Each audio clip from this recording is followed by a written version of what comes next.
Hey guys, this is Mohammad Afroz और दोस्तों आज की वीडियो में हम बनाने वाले हैं नेफ्रॉन का डायग्राम।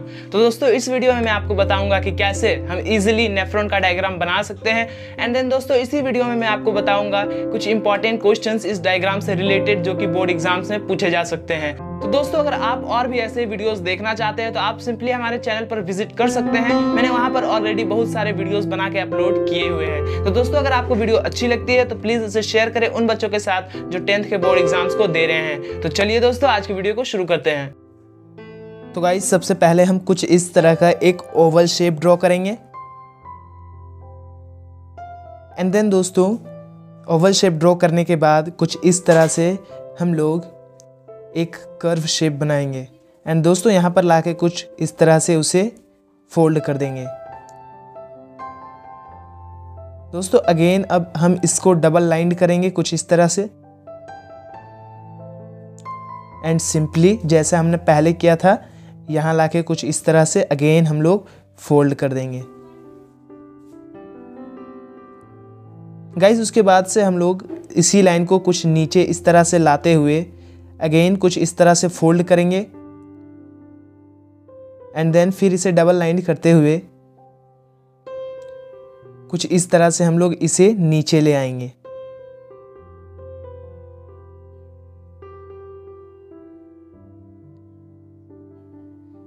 गाइस फिर से इसे हम लोग डबल लाइन कर देंगे। एंड सिंपली अब हम इसे कुछ इस तरह से राइट साइड की ओर ऊपर ले जाएंगे। एंड फिर इसे डबल लाइन करते हुए अब यहाँ पर दोस्तों कुछ इस तरह से हम लोग इसे फोल्ड करेंगे। एंड देन सिंपली कुछ इस तरह से एक फोल्ड करते हुए हम लोग अगेन इसे ऊपर की ओर ले जाएंगे।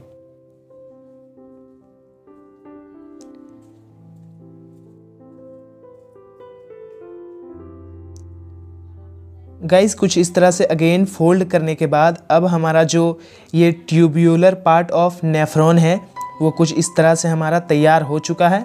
तो गाइस अब हम बनाएंगे इसके जो रीनल आर्टरीज और रीनल वीन होते हैं। तो दोस्तों उसको बनाने के लिए सिंपली हम कुछ इस तरह से एक लाइन ड्रॉ करेंगे। एंड देन फिर सिंपली कुछ इस तरह से हम लोग उसे डबल लाइन करते हुए जो ट्यूब्यूलर पार्ट हमने बनाया है उसके साइड साइड में ही कुछ इस तरह से उसे हम लोग ले आएंगे।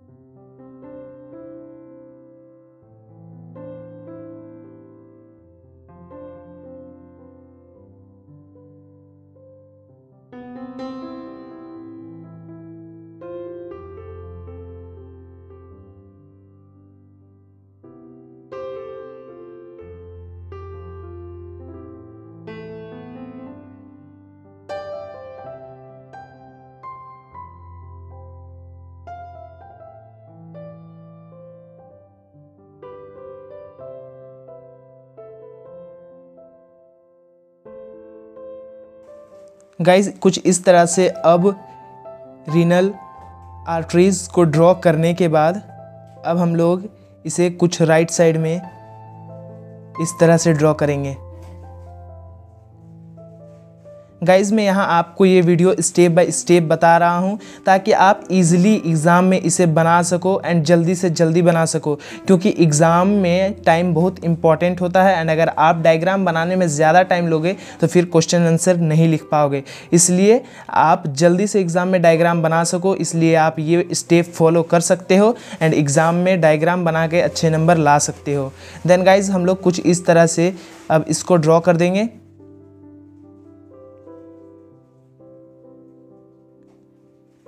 एंड दोस्तों हमारा ये जो नीचे का डायग्राम है बिल्कुल कंप्लीट हो गया है।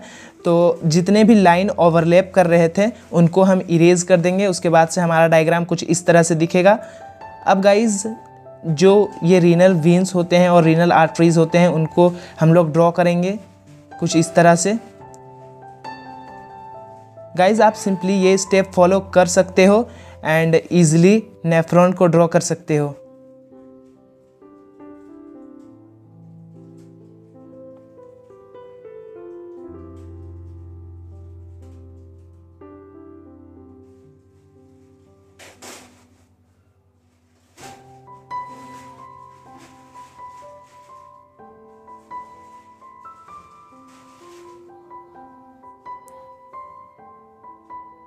गाइज अब यहाँ पर कुछ इस तरह से ड्रॉ करने के बाद अब हम ऊपर के पार्ट्स को ड्रॉ करेंगे कुछ इस तरह से।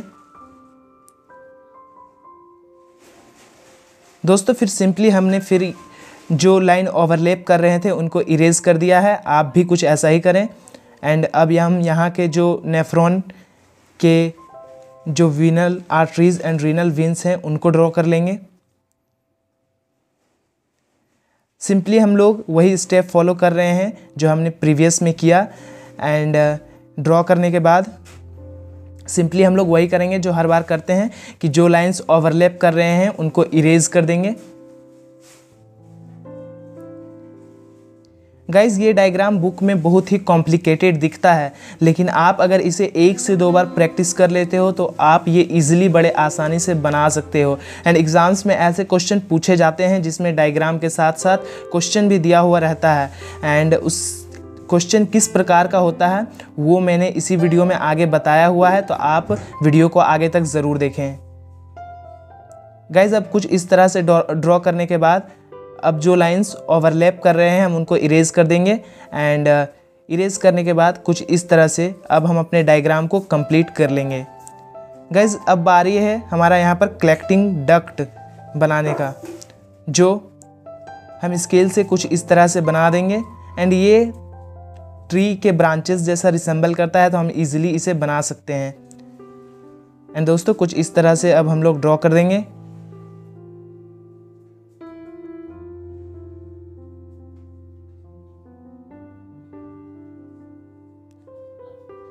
गाइज इसे ड्रॉ करने के बाद अब बारी है एरो मार्क्स करने की, तो हम लोग इसमें अब एरोज़ को ड्रॉ कर देंगे कुछ इस तरह से। एंड ये रिप्रेजेंट करता है कि ब्लड कहाँ से किधर जा रहा है। एंड आप एरोज़ को अच्छे तरीके से मार्क करें अपने डायग्राम में। तो दोस्तों अब हमारा डायग्राम बिल्कुल तैयार है, तो हर बार की तरह आपको फिर से करना वही है कि आप जल्दी से एक कॉपी और पेन निकालिए। एंड मैंने यहाँ पर कुछ नंबर मार्क किए हुए हैं, तो आप इन सभी स्ट्रक्चर के नाम अपने कॉपी में लिखिए। दोस्तों इससे होगा ये कि आपको सभी स्ट्रक्चर के नाम स्पेलिंग वाइज याद हो जाएंगे एंड आप एग्ज़ाम में कम गलती करोगे। एंड देन आप उसे मेरे डायग्राम से मिला सकते हो। तो गाइज अभी हमने देखा कि कैसे हम इजीली नेफ्रॉन का डायग्राम बना सकते हैं। तो चलिए अब हम डिस्कस करते हैं इससे रिलेटेड कुछ इंपॉर्टेंट क्वेश्चंस। तो गाइज़ जो सबसे पहला क्वेश्चन है वो है describe the structure and functioning of nephron. तो दोस्तों सबसे पहले डिस्कस करते हैं इसके स्ट्रक्चर को। तो गाइज़ इस फिगर में भी आप देख सकते हो कि जो हमारा सबसे पहला स्ट्रक्चर है वो है बोमेन्स कैप्सूल, जो कि ग्लोमेरुलस को कंटेन करता है। एंड ये जुड़ा हुआ है ट्यूब्यूलर पार्ट ऑफ नेफ्रॉन से। देन दोस्तों ट्यूब्यूलर पार्ट ऑफ नेफ्रॉन जुड़ा हुआ है कलेक्टिंग डक्ट से। तो गाइज़ आप इस डायग्राम में देख सकते हो कि जो ट्यूब्यूलर पार्ट ऑफ नेफ्रॉन है वो एक एंड में जुड़ा हुआ है बोमेन्स कैप्सूल से एंड अदर एंड में जुड़ा हुआ है कलेक्टिंग डक्ट से। तो गाइज़ मैंने यहाँ पर इसके स्ट्रक्चर को थोड़ा एक्सप्लेन किया हुआ है, आप इसे देख सकते हैं एंड एग्जाम में अच्छे से लिख सकते हो।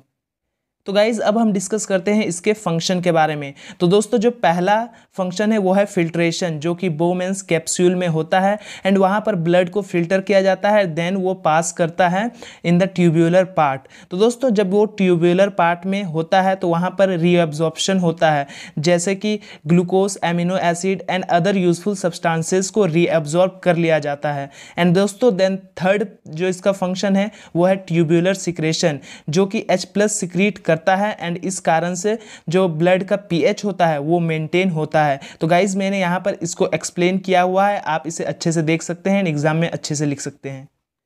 तो गाइज हमारा जो दूसरा क्वेश्चन है वो एक 5 मार्क्स क्वेश्चन है, जिसमें पहला बोल रहा है draw the structure of nephron and label it. तो दोस्तों अभी मैंने आपको ईजिली नेफ्रॉन का डायग्राम बनाना सिखाया तो आप ठीक उसी मेथड से नेफ्रॉन का डायग्राम बना सकते हो एंड इस क्वेश्चन का आंसर दे सकते हो। देन गाइज इसी क्वेश्चन में दूसरा पार्ट है, what happens to glucose that enters the nephron along with filtrate. तो दोस्तों जैसा कि मैंने अभी बताया कि जो ग्लूकोज होता है वो रीअब्जॉर्ब हो जाता है नेफ्रॉन के जो ट्यूबुलर पार्ट है उसके द्वारा एंड ब्लड कैपिलरीज के द्वारा। तो गाइज आप इस आंसर को सिंपली अच्छे से लिख सकते हो एंड एग्जाम में अच्छे मार्क्स ला सकते हो।